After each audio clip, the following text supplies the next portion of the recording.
padot nak ni kaswana vialte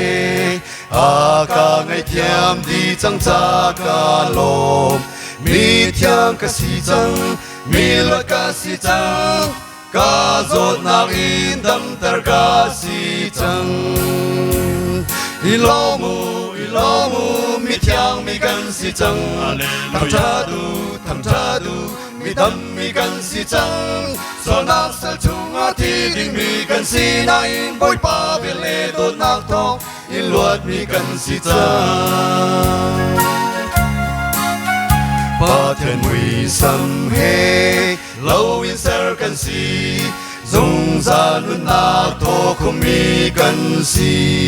avan mi na he kan si nga khat van rau châu tu a kan min a tia ilomu mi thiang mi kan si chang thang cha du mi dam mi kan si chang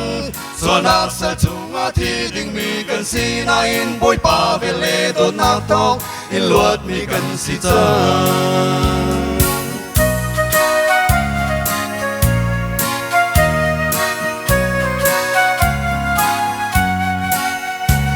an kan nun ning chu e den dum chung in đôi mi phốt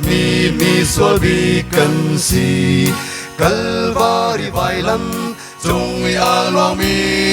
thi sân thong in châu lan mi cần si ilomu mi thiang mi cần si chang thang cha du mi dam mi kan si chang so na sal chunga thi ding mi kan si na in boy pa vele do na thong in luat mi kan si chang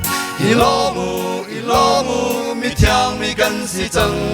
thang cha du mi dam mi kan si chang so na sal chunga thi ding mi kan si na in boy pa vele do na thong in luat mi kan si chang so nak sa chunga thi ding mi kan si na in boy pa vele do nak thong in luat mi kan si chang